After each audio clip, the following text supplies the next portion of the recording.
students, today we will cover the chapter 8 trial balance. Trial balance means a list recording all the ledger balances which are categorized into debit and credit. A typical trial balance normally have all the ledger accounts with their balances. Trial balance क्या होता है? एक summary है, जितने भी हमने अभी तक लेजर्स बनाए थे, टी अकाउंट बैलेंसेस बनाए थे, उन सब की हम एक लिस्ट बना देते हैं। हम उस लिस्ट में क्या करते हैं, जो जिसका क्रेडिट बैलेंस है वो क्रेडिट में लिख देते हैं, जिसका डेबिट बैलेंस है वो डेबिट में लिख देते हैं, और उन सब लेजर अकाउंट्स के नाम लिखते चले जाते हैं। ट्रायल बैलेंस में क्या क्या फीचर्स हैं? फर्स्ट है, it is the list of balances of all the ledger and cash book. जितने भी कैश बुक और लेजर्स में हमने बैलेंसेस निकाले हैं, उन सब की हम एक लिस्ट बना रहे हैं। एक बहुत इंपॉर्टेंट बात है, कई स्टूडेंट सोचते हैं कि trial balance is an account. ये एक अकाउंट नहीं है, ये एक स्टेटमेंट है जिसके अंदर हम सारे के सारे लेजर्स को इकट्ठा करके लिख रहे हैं, ताकि हमें पता चल सके कि सारे डेबिट्स और क्रेडिट्स का टोटल जो है वो मैच कर रहा है या नहीं कर रहा है।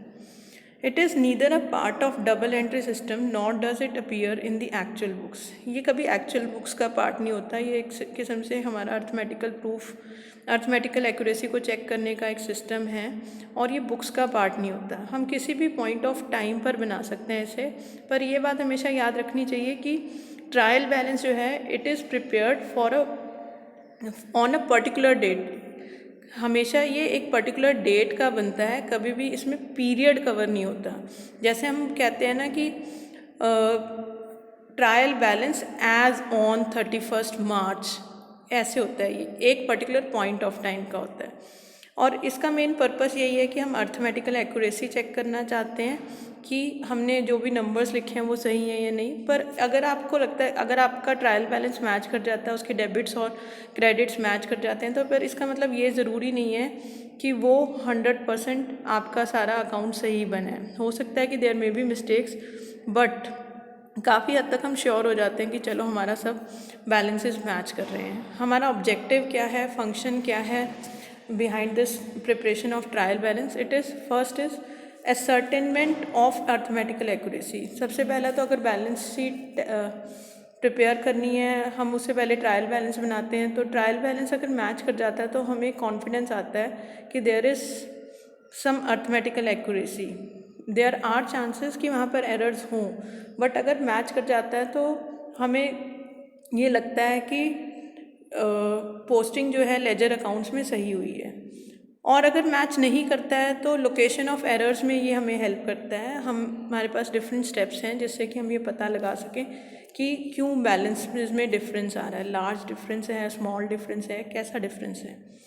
ट्रायल बैलेंस जो है हमें एक समरी प्रोवाइड करता है जितने भी लेजर अकाउंट्स हमारी ऑर्गेनाइजेशन के हैं, और फाइनल अकाउंट्स प्रिपेयर करने में बहुत हेल्पफुल है, बिकॉज हम इसी को बेस लेकर आगे फाइनल अकाउंट्स बनाते हैं। Then steps in preparation of trial balance, you can say not steps, it is various important points in preparation of trial balance. Number 1 कि जितने भी एसेट्स हमारी ऑर्गेनाइजेशन के होंगे उन सबका डेबिट बैलेंस होगा, चाहे वो कैश है, बैंक बैलेंस है, बिल रिसीवेबल है, डेटर है, फर्नीचर, बिल्डिंग, पेटेंट्स, गुडविल, जितने भी एसेट्स ऑर्गेनाइजेशन के होते हैं उन सबका डेबिट बैलेंस होता है। जितनी भी लाइबिलिटीज़ होती हैं उन सबका क्रेडिट बैलेंस होता है, और इसीलिए वो ट्रायल बैलेंस के क्रेडिट साइड पे लिखी जाती हैं। जैसे अगर bank overdraft, bills payable, creditors, इन सब की क्रेडिट साइड पर एंट्री होती है और इनका क्रेडिट बैलेंस होता है। कैपिटल अकाउंट का क्रेडिट बैलेंस होता है और क्रेडिट साइड में आता है ट्रायल बैलेंस के। ड्राइंग्स का डेबिट बैलेंस होता है और इसीलिए वो डेबिट साइड पर जाता है। नेक्स्ट इज़ परचेजेस, परचेजेस का डेबिट बैलेंस होता है, सेल्स का हमेशा क्रेडिट बैलेंस होता है। परचेज रिटर्न का परचेजेस से बिल्कुल ऑपोजिट होता है।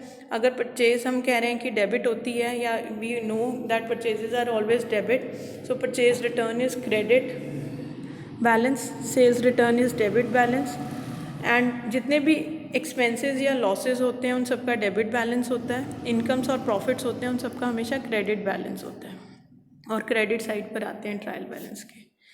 देन अभी तक हमने जो बात की थी वो हमने की थी कि ट्रायल बैलेंस जो है वो हमें अर्थमेटिकल एक्यूरेसी बताता है, पर sometimes it does not match, तो वी से देयर आर सम एरर्स।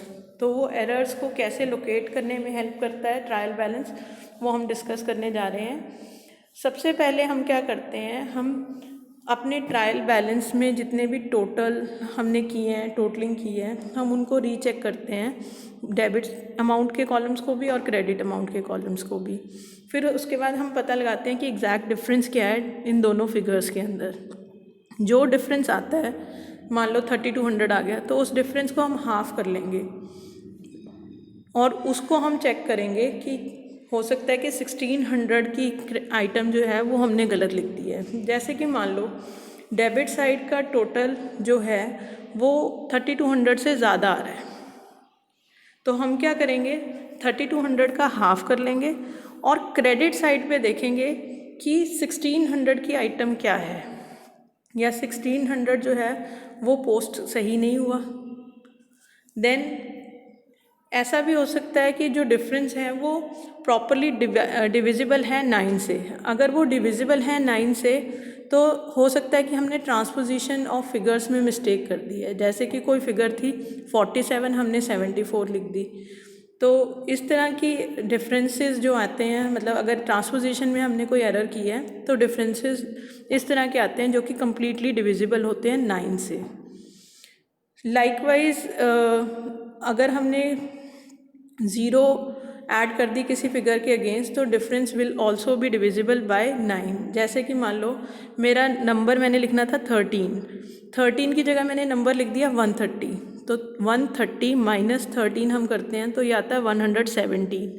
तो 117 भी 9 से डिविजिबल होता है। यानी कि अगर ट्रांसपोजिशन की एरर है या फिर हमने 0 लगा दिया एक्स्ट्रा और उस तरह की कोई एरर है तो वो डिविजिबल होती है 9 से, तो वहाँ पर हमें इजी हो जाता है लोकेट करना। देन अगर कई बार क्या है, राउंड फिगर्स में डिफरेंस आ रहा है, जैसे कि 1, 10, 100, तो इसका मतलब हमने या तो टोटलिंग रॉन्ग की है या फिर हमने कैरी फॉरवर्ड रॉन्ग की है। तो टोटलिंग और बैलेंसिंग को हमें चेक कर लेना चाहिए। देन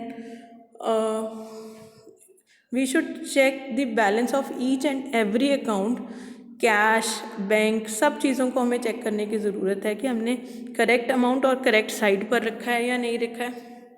देन पिछले अगर तब भी हमें गलती नहीं मिलती है तो हम पिछले साल की बैलेंस शीट के क्लोजिंग बैलेंसेस को देखते हैं कि क्या हमने उनको करेक्टली फॉरवर्ड किया था, कैरी फॉरवर्ड सही से किया था, या फिर हमने उनको सही रिस्पेक्टिव अकाउंट में सही एंट्री की थी।